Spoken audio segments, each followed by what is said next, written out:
Hey, everybody, and welcome to another episode of the Refuge Church podcast. We are so excited. This is one of the first episodes we're releasing to you, and we hope you're already enjoying the content that we're putting out.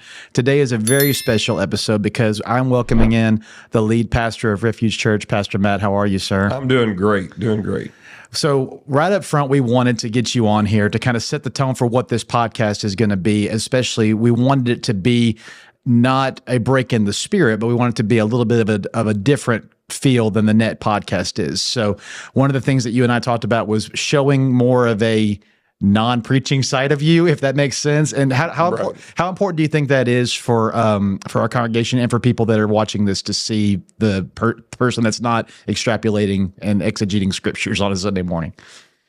Yeah, I'm not sure how much is said from a pulpit means anything if there's no understanding of the life behind it. There may have been one point in history when we were better at taking instruction from authority figures without backstory and without relationship. But we have passed that time now, and there's very few people that just because somebody's a teacher or a leader or a position of authority that they just receive openly from them. That now you need to be proven commodity. People need to understand who you are and where you come from, and the reality is there's so much more to all of us than what we do for God is who we are in God, and for somebody to get to see that about us is probably more important than what we preach or teach. I think so too. Yeah, one of the things that we always talk about in our personal conversations is if people can understand the heart of where the message is coming from and that this is a real person learning this at the same time you're learning this, right? I think that helps a lot. I know we read the Bible and we think that Paul, wrote all these things from a place of perfection. And I think he wrote it from a place of he just lived it or he just went through it or he just experienced it. Absolutely. And we share if we're in ministry. We're sharing out of the well that is our heart. Out of the abundance of the heart, the mouth speaks. Right. And sometimes, we try to speak out of the head, but in reality, real ministry is coming from the heart. So when you understand the heart of a person, you really grasp what the Lord is doing in them and what He's speaking through them. Absolutely. So basically, Refuge Congregation, all who are listening or watching this, what we're doing this morning is we're giving you a more casual look at our lead pastor, and we're going to do that by having casual as I get. Notice he's wearing his polo today. We're both wearing our Refuge colors today, so we're trying to show that more casual side of us. And we wanted to do something fun, but there will be maybe a few deep moments in here. But most of these questions you're going to answer today, sir, are very lighthearted and very just off the top of your head from your gut. And so we're going to do 20 questions. But what we're not going to do is the typical game, which is he thinks of something or I think of something, and we have 20 questions to figure it out. We're not doing that. We're going to pull. Pastor, I think you're a fan of the show as I was. Do you remember growing up and loving a show called Whose Line Is It Anyway? Sure. One of my favorite game on that show was Scenes from a Hat. Oh, absolutely. So we're going to play 20 questions from a hat. Outstanding. And so we're going to draw 20 questions at random out of my son Mark's big snowman top hat. And but I'm going to do something a little bit fun to make it Refuge. And that is I'm also going to do something because you and your daughter love doing lives and love answering questions. Yeah. So this goes along with that. But something my daughter's favorite card game is Uno. Oh, okay. And so we're bringing both our daughters into this podcast. And so what we're going to do is I'm going to give you these 3 cards, sir, and you're going to play them at any time today you want to play them. Okay. When you play the draw 2 card, I have to answer the next 2 questions we pull. Oh, okay. So this way you're not left on an island. I have to participate. Okay. So that's that one. All right. If you want to play the reverse card upon hearing a question, I have to answer it before you do. Okay. So that's the reverse for that. All right. And this is the one I'm dreading. If I pull a question out of this hat and you listen to it and go, you can skip it, but I have to answer it. All right. So this is a way for Pastor to get a little bit of payback on me for all the times I've extended staff meetings another 5 minutes longer than he wanted to. I'm just playing. But I'm excited about this. So, sir, without further ado, you want to jump in and start answering questions? Yeah, let's do it. All right. So I'm going to pull them out. I'm just going to read them at random. First question, sir, is completely at random. What item do you hope will be obsolete in 20 years?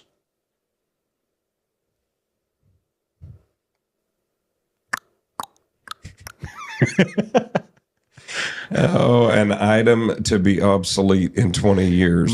There's some items I would like to be obsolete tomorrow. Absolutely. Wow, that is interesting. And here's what I'm going to do. I'm going to use this right off the bat. Okay. You're going to go first. All right. An item I hope will be obsolete in 20 years. Okay. Wow. I had a chance to think about this a little bit. I hope that an item that's obsolete in 20 years is, without question, landline phones. I hope they completely go away. I cannot tell you how many times I've talked to my parents about, we want to get out of our plan with the internet, but they make us keep this landline to get the discount, or we really hope that we can upgrade and get the plan you guys have, but they're making us keep the landline. And or my favorite is our blessed elderly saints that don't have a cell phone, and you have to have their landline number. So the only way you can get in touch with them is if they're at their house next to their landline. Right. So I hope that, just like payphones are pretty much going the way of the dodo, I hope landlines go the way of the dodo here in the next 20 years, sir. That is good. I do have something that I hope goes obsolete, and in the next 4 years would be great for me, and that is machine voting.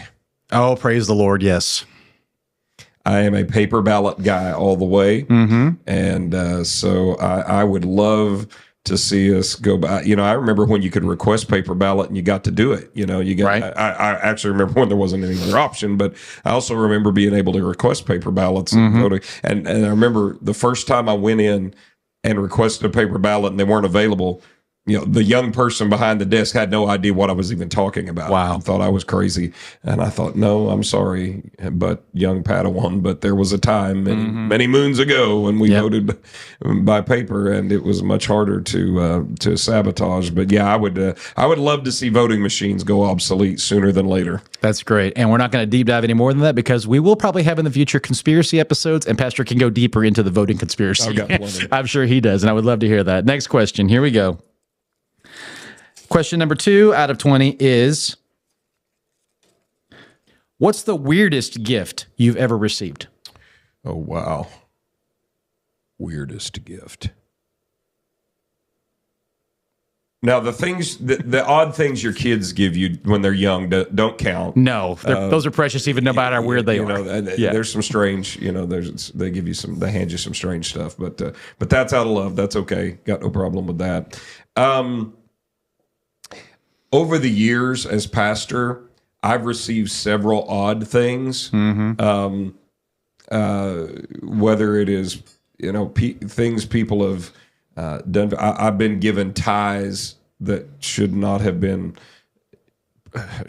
manufactured. I thought about that the other day, because I went into my closet looking for a tie for Valentine's Day when I took my wife on a date. I think I only have like 5 ties left out of the years I've had them. How many do you have left in your closet? Oh, I don't know. I've got a lot. You keep a lot of. I mean, I've got a lot. Not like I used to have. I used to have like 50 of them. Closet full of suits and closet full of ties, and it's not that way anymore. But yeah, I've received some strange. I've received some strange books. Nothing stands out to me, although when you're a pastor, you just get a lot of things that people give you. And I guess what makes it important is that it's something important to them. Right. And they think you're going to relate to it, and maybe you just don't, but you try to take the heart behind it. But to nail down to one strange gift, I wouldn't be able to pull that out of a hat like you pulled that question. But I have received a lot of well-intentioned gifts from church family. What about the bobcat under your desk?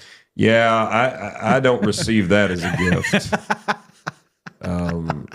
There was a bobcat that used to float around our church because 100 years ago we used to do themed trees at Christmas, and each lobby's tree had a different theme, and one of them for a few years was an animal theme, and so the whole tree, like a 8 or 10-foot tree, was decorated with animals everywhere all over it, and underneath it was a stuffed bobcat. Now the stuffed bobcat had seen its better days 40 years before we started using it. It's Jane had gifted it to us, and so it was pretty raw looking. Wow. And he would lurk around the church, and in the off season, not Christmas. He would hang out in that Christmas tree, which was always sad to watch kids come in that entrance that didn't know he was there and then get scared to death by him. But, little kids that were the same height as the Bobcat walk up to this. Which deacon thought it'd be funny to position it right in that position to watch the kids get scared? Somebody was getting a kick out of that. Absolutely. But who really got the kick out of it was some of the staff in the off season when it was just put up because David Heron, our maintenance director, and some others would hide it from each other and places where they would open a door and That's find great. it and all that. And the story that you remember and are probably referring to, somebody called me out of the office one day, and I walked out of my office and I came back and Jane told me you've got to call on line 1. So I went in there and I had not yet turned my computer on for the day. So I go into the office, I grab the phone as I walk around the desk, and I'm standing there talking on the phone. And while I'm talking, I think, well, I'm just going to sit down and go ahead and turn my computer on and get ready for the day. And I sit down, and my computer tower was way up. It was a very deep desk at that time, and my tower was way up under the desk. And so I sit down in my chair with the phone in my hand, talking to this other pastor, and I reach down to turn the computer on, and there is Bob, the Bobcat. I'm straddling him. Classic. And I yell in the phone, and Pastor Doug on the other end says, "Are you okay?" And I said, "There's a Bobcat between my legs." And, he didn't know what to make of that. Nope. But it... Nope. It was a moment. It was a moment. Absolutely. But the Bobcat, I don't claim that as a gift, but he sure produced a lot of art. He went away after that. He found a different place to live. Pastor made sure of it. Number 3, what's the worst job you've ever had? Because you have the best job. Worst job I ever had in about 1990, maybe. 89, 90, somewhere in there, maybe 88, 89, 90.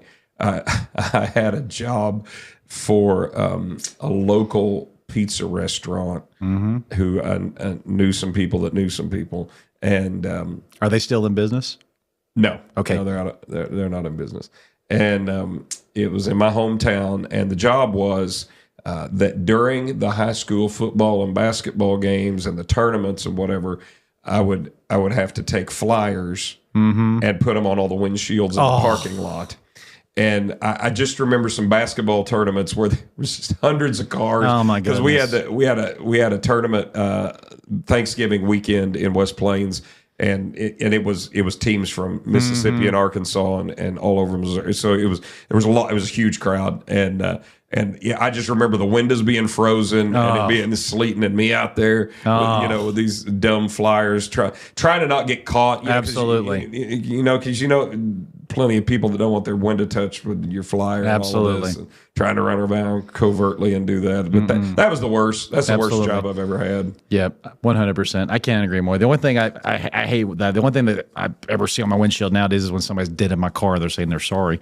I'm glad you get an apology. At least you get an apology. Yep. Number 4, what's a childhood restaurant or store that you're sad doesn't exist anymore? Okay. So I will probably name a couple. Okay. One is not that it doesn't exist, but it doesn't exist in the form that it used to. Okay. But I think we could, if you were around long enough to have had an 80s experience, maybe early 90s experience with Pizza Hut. Oh, amen, brother. Yes, sir. It was a different thing than it is now. It was destination Friday nights. It was a destination. Yes. And it had its own atmosphere and Yes. smell, and everything about it was they had done such a great job of crafting an atmosphere. Had there ever been a pizza buffet before that? I can't remember one. No. I don't know, but I know that you wanted to be there. Yes. And it was great. And I know that Pizza Hut is not like that now. Not anymore. I don't want to be there. You might find a rare one like on some random exit that still has that, but it's maybe they've kept the decor and they've kept the feel, Yeah. but generally, and to me the food's different. 100%. Because I remember when pan pizza first came out, and I just thought that was the most amazing thing ever. Absolutely. But also, those of us local to Northeast Arkansas, you may be like me. You either loved it or hate it. But Poncho's was a Mexican restaurant here that was based in West Memphis. I'm not sure if the West Memphis one is still open. It shouldn't be. It was a health hazard. But when the one here burned, it was located kind of in the area where Freddy's and Lazari's is now. Right. And it burned. But when it burned, then Erica and I would just go over to West Memphis, and it's sketchy. Right. At best, but you loved it. There was a taste. There was a certain few things. It was a sauce that you got, and so I miss the old Ponchos. How many people came to the wake after it burned down? Yeah, that's what I did. I didn't go. There were people laying wreaths on the ash pile. I'm sure there were. Oh, that's sad. That's sad. All right, question number 5, sir. He still has his 2 cards, and I know he's strategically holding them. What's your favorite color and least favorite color? Blue is favorite, period. Always, forever, in many different shades. I love blue.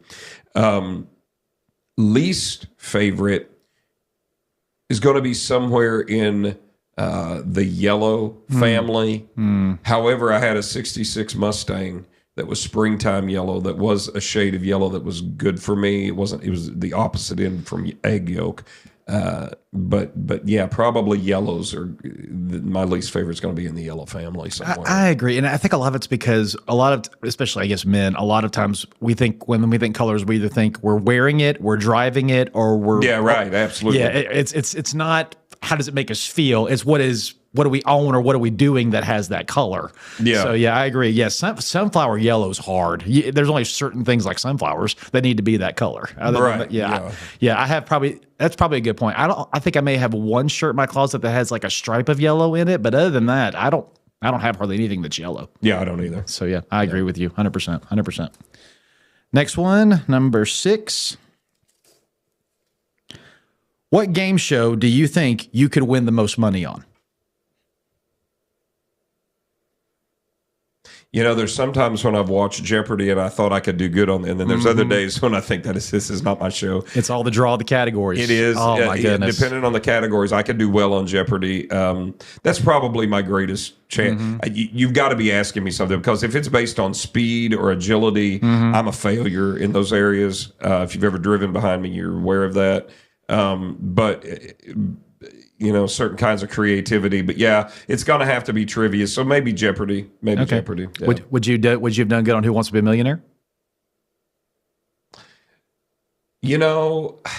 At least you get four answers to look at. Yeah, you do, and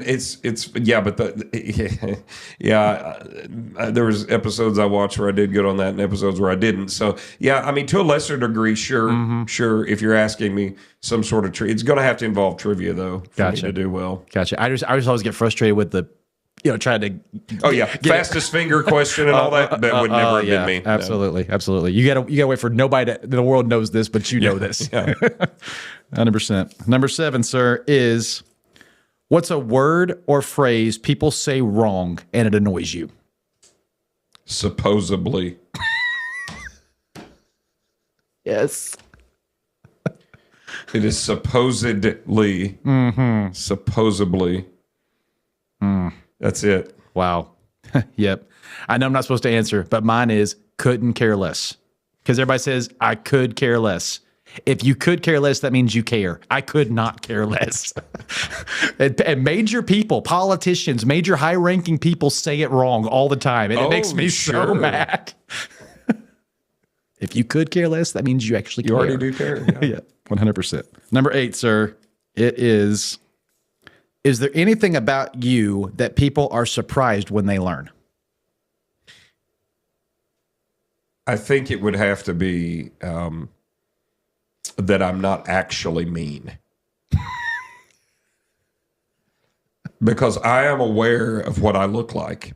I'm also aware of what my face looks like in different situations and how I hold myself and the way I non-verbally respond. And my non-verbal responses, even my resting face, would seem to indicate that I'm mean. And I mean, I've had people in ministry truly judge that I was that I had arrogance issues or pride. Maybe I do. I may be totally prideful, but really, really believed certain things based on an appearance. Wow. And then almost couldn't believe it later when they find out that you're not mean. And it's funny because there is a story. I'll connect a story. Please do. There was a long time ago, I used to go on all the MAPS trips, and then we figured out that I'm useless on a MAPS trip, and I'm a waste of money to be there, and so I don't go anymore. Because when the pastor goes, the church pays his way. That's a waste of church money to go for me to go on a MAPS trip. Even when I try, I'm in the way, and I don't do anything right. So it's best for me to not go. Well, when I used to go, we had a project one time, and there was some mix-ups with getting materials on site, and obviously there was language barriers and all that, but there was basically somebody just needed to be kicked in the pants. And the missionaries, we worked with this set of missionaries one time only. And we worked with, so they didn't know the church. They didn't know me. I'll just leave it at that. So they didn't understand. And it turns out that they weren't coming to me and letting me know, hey, there's this problem and there's this issue, and we need to address this with the building supply people. And they weren't coming to me. And finally, my workers are frustrated because they've taken off work, and we are sitting around doing nothing because no supplies are being delivered. Right. And, we've traveled to a different country, we've taken off work, and our people aren't working, and they're really not happy about it. And so we have this come to Jesus meeting in this little nasty room, and the whole team is there, and the missionaries are standing there, and I start finding out, well, there's this problem with the lumber company, and there's this problem and it's like, well, I had no idea, and the missionary said, well, we didn't tell you because we're scared of you. Had you never been told that before? Not by anybody that was my equal, my age, like maybe some kid, some teenager when I was a youth pastor, but not an actual adult in ministry, I can't do that. I'm paralyzed because you scare me. Right. But here was the thing. Here was the point I was getting back to about if you know me. So there were people that broke out in hilarious laughter the minute that was said. And they just kind of looked around like, why would you be laughing? They're like, he's not mean. What are you talking about? And so, yeah, in fact, I'm kind of the opposite. I'm the pushover, will go out of the way to not confront you, non-mean.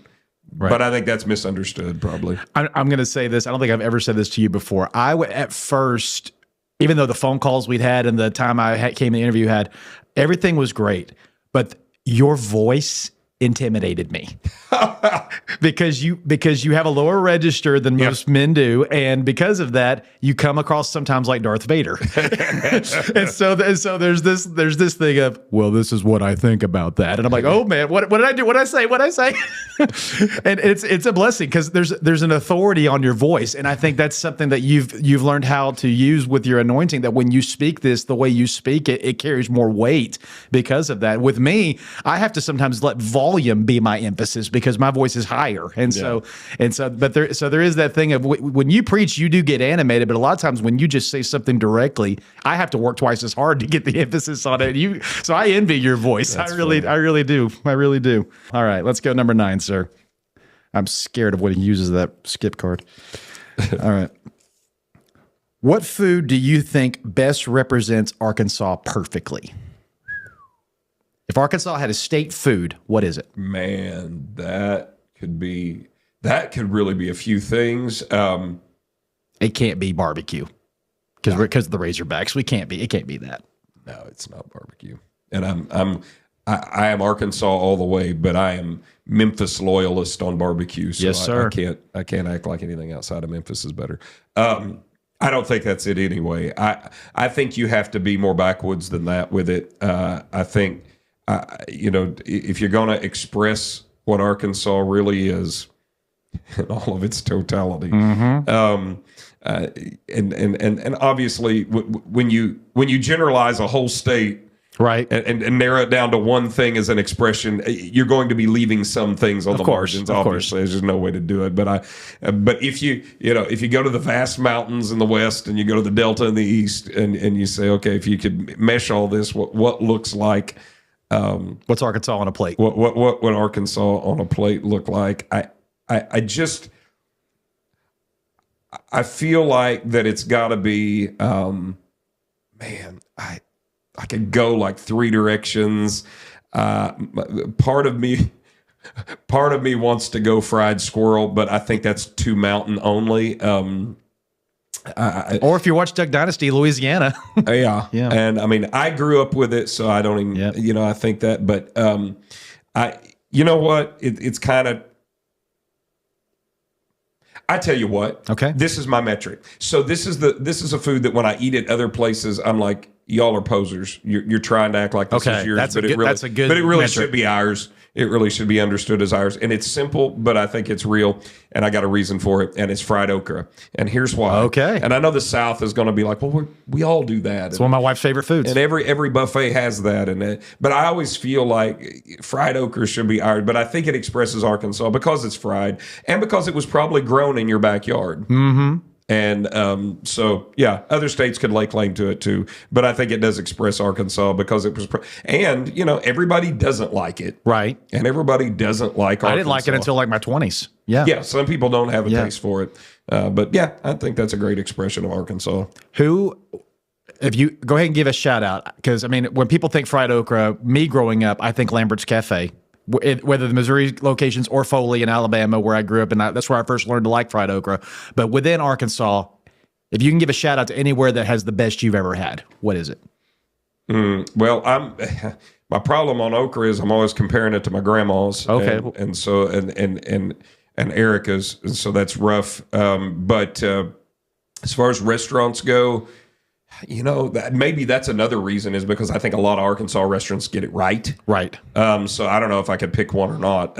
Is there one in Jonesboro for all of our Refuge people? If you love fried okra, you need to go there. Yeah. Chef's Inn gets it right on the okra and all the vegetables, really. But yeah. Okay, great. I believe, are we at number 10 now, sir? I think that's what I said. You say so. I'm trying to keep track. I can count on the floor. 1, 2, 3, 4, 5, 6, 7, 8, 9. Yep, this is 10. Oh, this is a good one. I was looking forward to this one. Are you overly loyal to any clothing brands? Yes. Okay. I am. Nautica. They're good. And it's just for several reasons. And I've had everything from socks, pants, shorts, t-shirts, polo. I mean, all of it, sweatshirts. And I think the reason that I can say I'm loyal to that is because they've always worn well for me. Mm-hmm. Like I can wear whatever Nautica. I've got T-shirts in that drawer that I don't wear anymore simply because they're not wore out. They're not. It's just I wore them so often for literally 25 years ago that I'm just not wearing them anymore. Right. But they're still in there ready to be worn. It's always worn well for me. They always fit well. Like Nautica stuff fits me for some reason. And I think it fits my personality. And I think in a lot of ways that's really true. So yeah, Nautica. I love it. I love it. Number 11. Let go. Here we go. Do you believe we would be better off if we never had social media?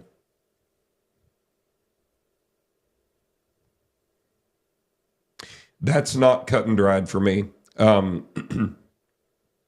almost an old fogey enough to just knee-jerk say yes. However, I am young enough and I've embraced enough of it to have seen some advantages to it that I would have never had without it. Mm-hmm. There are people I would have never met. There are family members I would have never established. I'm talking about my distant family, like my cousins and things, that I would have never established a relationship without it. Right. There are people from the past that I got reconnected to that would never have been able to happen. Right. There are ministry things that have happened that could happen no other way. So as much as I believe there's a lot of problems there, I can't say we'd been better off without it. And I guess I could say it like this.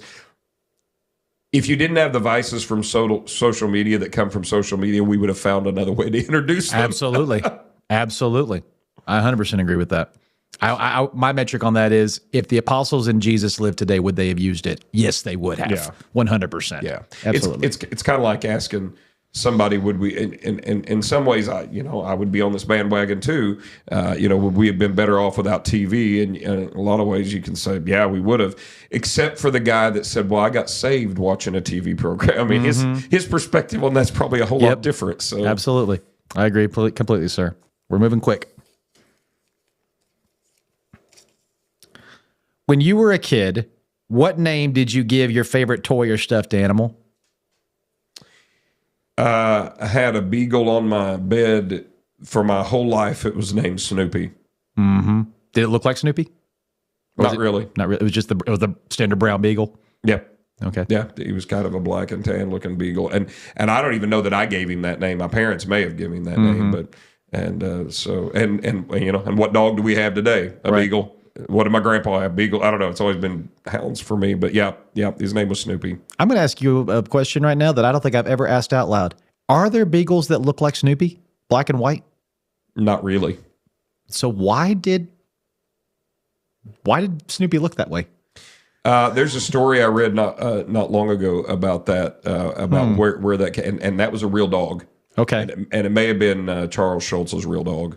And I guess, but it was inspired by actual dog. It was a beagle. Okay. So, wow. All right. I didn't know that. See, you learn something every day. Ooh, okay. What's an Olympic sport that doesn't exist, but man, it should? I'm sorry. I have to, every year at the Olympics, I do this. When all the frou-frou horse stuff, the equestrian stuff is out there, I'm like, barrel racing needs to be in the Olympics. Yes, sir. If this frou-frou dressage and jumping is in there, then I'm a reverse. I'm a reverse snob, because I'm a Western riding snob. So I know the dressage and the jumpers may look down on the Western people, but I'm the other way around. Right. And so I see all that, and I'm like, why aren't the barrel racers there? So yeah, that's an Olympic sport. I love that. At the time of this recording, we're getting close to the spring. Is it about time to get back out there? Yeah, and we would have already been racing, but of course, Brandon's still recovering from her back surgery. But she will be ready to go. Our first big trip is in early April to Mississippi. Awesome. So yeah, she'll be back at it then. Awesome, great. Ooh, okay. This is gonna hit close to home. What's the smelliest thing someone can put in the office microwave? Oh my gosh. You want to ruin the atmosphere of an office. Yeah. I can't say that it happens much in our world, thank the Lord. No, we keep everything in the kitchen now, pretty much. But if it does, for me, the worst is any kind of fish. Mm-hmm. I just it does, and it lingers. Yeah, and it doesn't. It just doesn't ever smell appetizing to me in a microwave. So that, or anything that has a lot of garlic. Yeah. Oh, it just fills the whole room. Yeah, absolutely, 100%. Number 15. I think that's what we're up to. Ooh, do you have a prized possession that must survive if there's a fire? I'm not. Gifts aren't my love language. Material things are not usually my thing, but there are a few things that are important. It's already survived a flood. I've got a Bible that when I was in kindergarten, a pastor we had that had been very close to my parents when I was up to 5 years old. Mm-hmm. I was in Sunday school class on Sunday morning, because that is when Sunday school is. I'm the king of redundancy. Is there such thing as Wednesday school class? Well, there might be. I don't know. I don't know. Mm-hmm. If you're SDA, there's Sabbath school, so there's that. Right. Absolutely.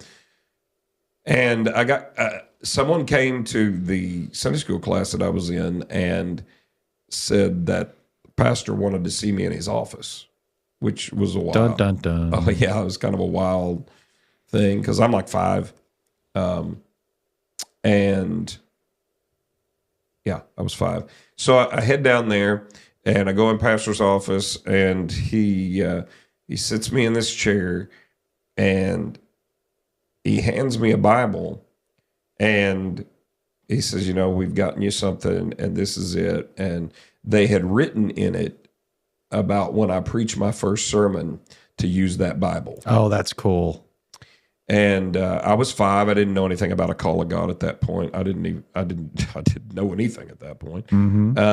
But obviously, I kept that Bible, and obviously, I preached my first sermon out of that Bible from John 11 in 1996, and so it's in my office. And if heaven and earth pass away, that Bible needs to remain. Wow, for me, that's really cool. Yeah, that's really cool.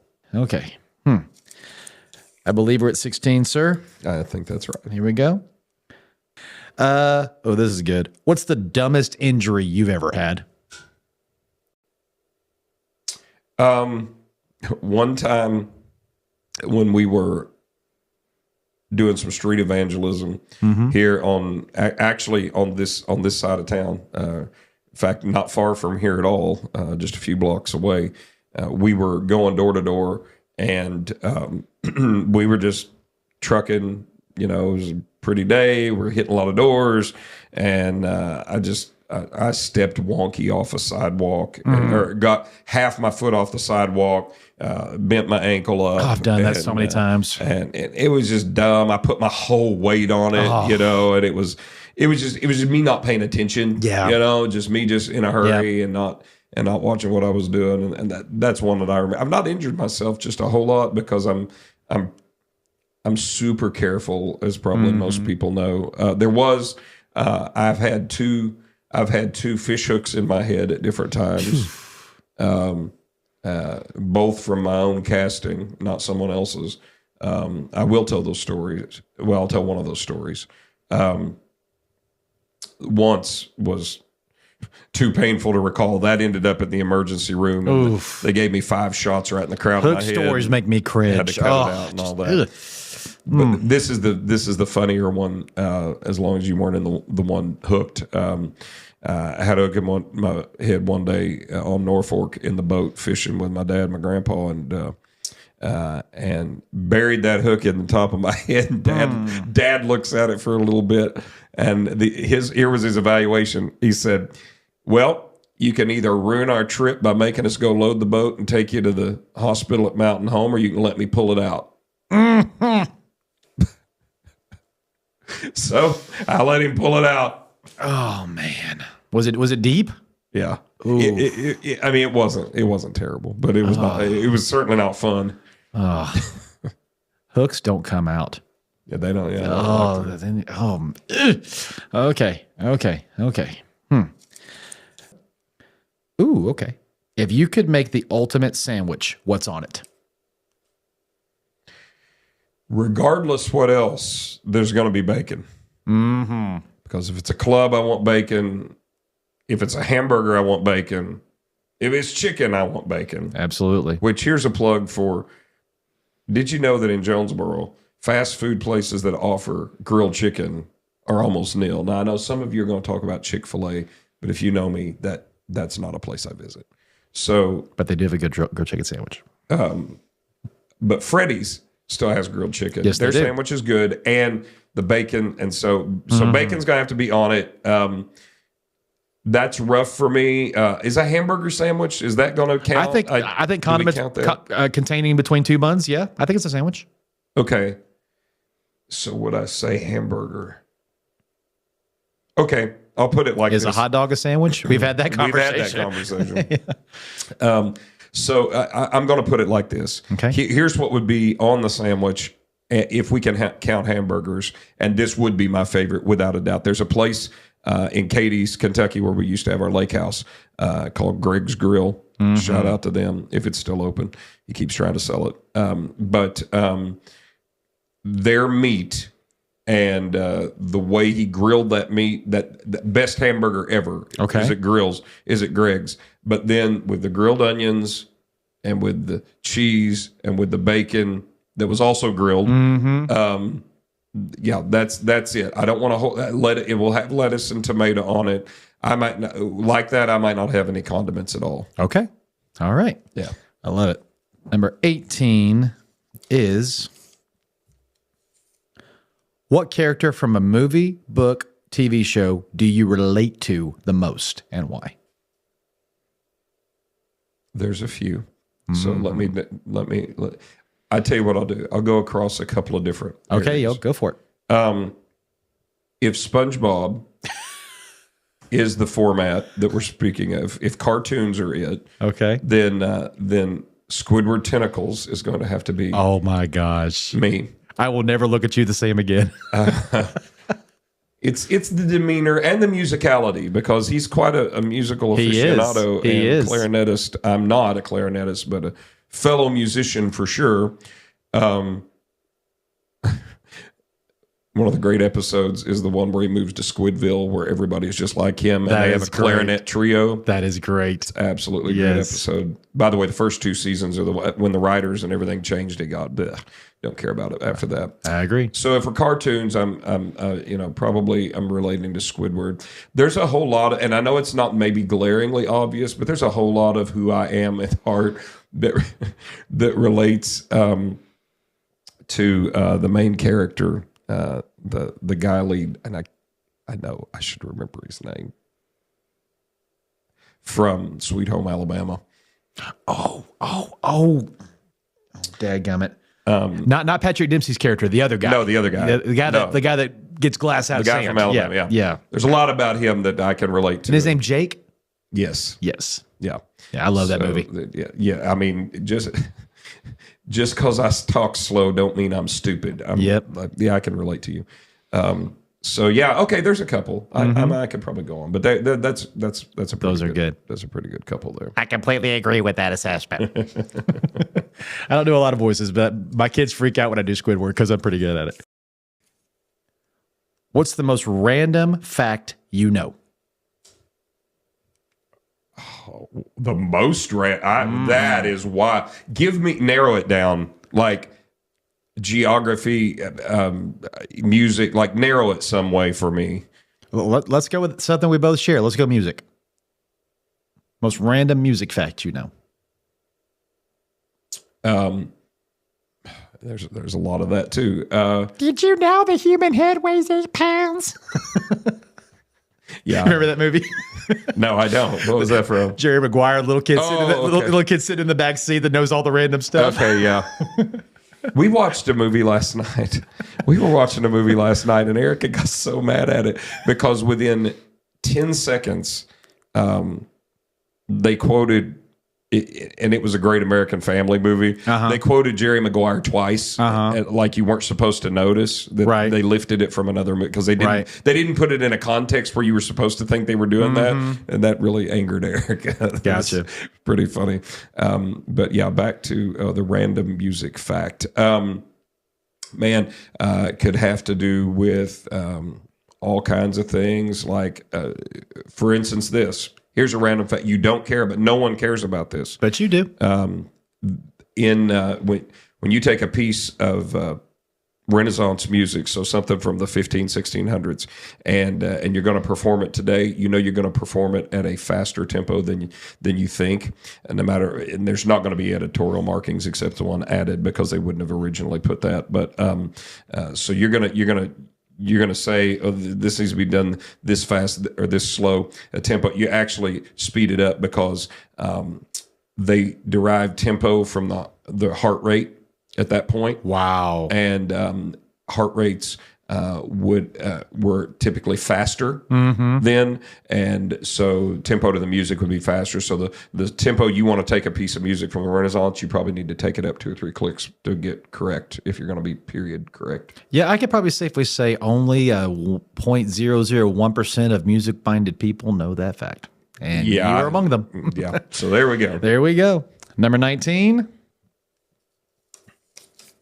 What's your favorite thing to do? I think I actually know the answer to this. What's your favorite thing to do on your commute to and from work?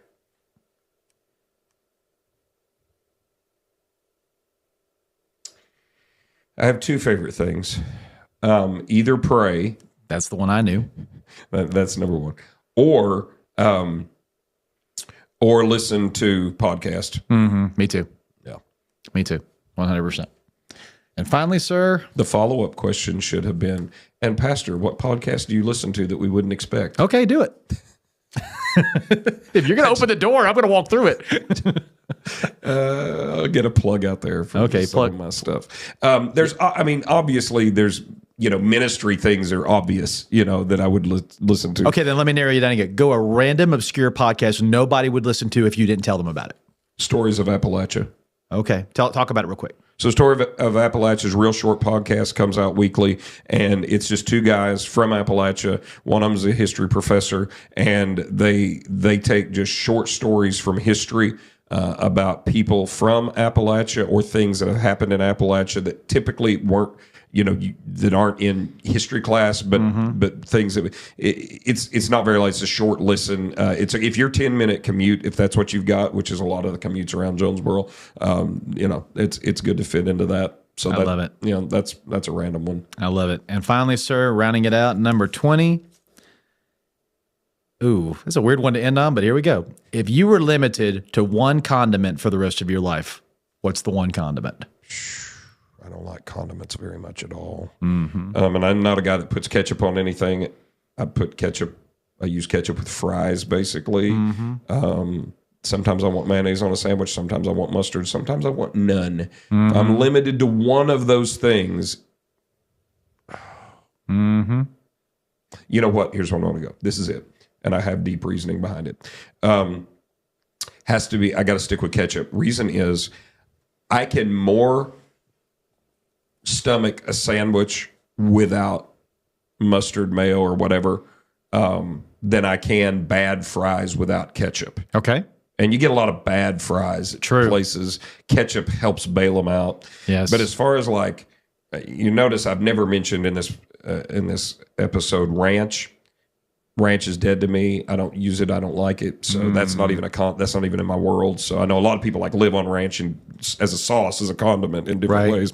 It's nothing to me. So yeah, for me, it's only mayonnaise, mustard, ketchup. So I'm gonna have to stick with ketchup just to redeem the fries that are terrible out there.